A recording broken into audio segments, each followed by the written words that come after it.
আমি এখানে জলপাইয়ের আচার বানানোর জন্য এখানে 2 কেজি পরিমাণ জলপাই নিয়েছি আর এটা একটু সেদ্ধ করে নিব। আর সেদ্ধ করে আমি আচারটা বানাবো। আর এখানে আমি জলপাইয়ের আচারটা বানানোর জন্য একটা মশলা রেডি করব। এই মশলাটা রেডি করার জন্য এখানে আমি দিয়েছি শুকনো মরিচ, তারপর হচ্ছে পাঁচফোড়ন, জিরা, মৌরি, এই সবগুলো উপকরণ আমি একসাথে ব্লেন্ড করে নেব।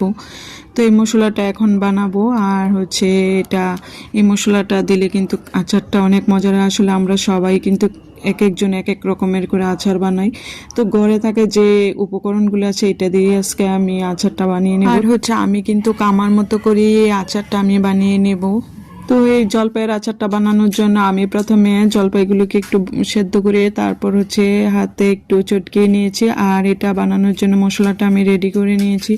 আসলে এই মশলাটা হলে কিন্তু আচারটা খেতে অনেক মজা লাগে। তো এই তো আমি কিন্তু সুন্দর করে মশলাটা ব্লেন্ড করে নিয়েছি। আর এখন একটি প্যানে আমি সরিষার তেল দিয়ে দেব। সরিষার তেলটা দিয়ে আমি এখন সেদ্ধ করা জলপাইগুলো এখন দিয়ে দেব তেলের মধ্যে। আর এই জলপাইগুলো দিয়ে তারপর নেড়েচেড়ে আমি আসলে আজকে যে আচারটা এটা আমি চিনি দিয়ে করব। আর অনেকে গুড় দিয়ে করে, তো আজকে আমি গুড় দেব না, চিনি দিব। তো চিনি দিয়ে দিলাম আর হচ্ছে একটু মরিচের বাকি দিলাম। আমি কিন্তু অনেকক্ষণ পর্যন্ত এটাকে নেড়েচেড়ে একবারে মিশিয়ে নেব। জলপাইয়ের সাথে চিনি আর মরিচের গুঁড়াটা একবারে মিশিয়ে নেব। তো আমার কাছে মনে হয়েছে চিনিটা হয় নাই, তো আমি আবার কিন্তু চিনি দিয়ে দিলাম। আর চিনিটা দিলে হয় কি একটু পানি উঠে, তো আমি এটা কিন্তু শুকিয়ে নেব। আর শুকিয়ে নেওয়ার পরে কিন্তু এখানে আমি হচ্ছে একটু বিট লবণ দিয়ে দেবো। আর এই বিট লবণটা দিলে কিন্তু খেতে অনেক মজা লাগে। তো আমি যে মশলাটা ব্লেন্ড করেছি এটা থেকে একটু আমি দিয়ে দিলাম এখন, তারপরে বাকিটা আমি পরে দেব। আর এটা দেওয়ার পরে আমি অনেকক্ষণ পর্যন্ত এই জলপাইয়ের সাথে এই মশলাটা আমি মিশিয়ে নেব। আর এই মশলাটা দেওয়ার পরে কিন্তু এত একটা সুন্দর একটা ফ্লেভার আসতেছে, খেতেও মন চাচ্ছে। তো এখনও হয় নাই, তো আমি কিন্তু খেতেও আমার জলপাইয়ের আচারটা অনেকক্ষণ পর্যন্ত নেড়ে চেড়ে নেব।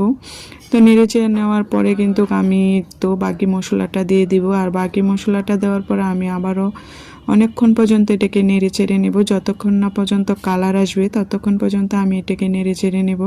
তো যখন একটু শুকিয়ে আসবে তো এটা অনবরত নাড়তে হবে। আর নেড়ে চেড়ে কিন্তু আমার আচারটা এখন শেষ পর্যায়ে হয়ে আসছে। তো হয়ে আসার পরে এই যে দেখুন কতটা সুন্দর হয়েছে আর খেতে অনেক লোভনীয় হয়েছিল। তো আচারটা আমি কিছুক্ষণ পর্যন্ত ঠান্ডা করে নিয়েছি।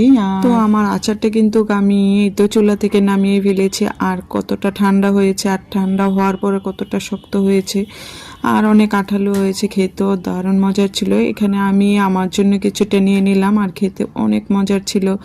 তো সবাই বলবেন কমেন্টসে আমার আচার রেসিপিটা আপনাদের কাছে কেমন লাগলো। যদি ভালো লাগে কমেন্টসে জানাবেন। আপনাদের সুন্দর সুন্দর মতামত আমাকে অনেক উৎসাহিত করবে। সবাই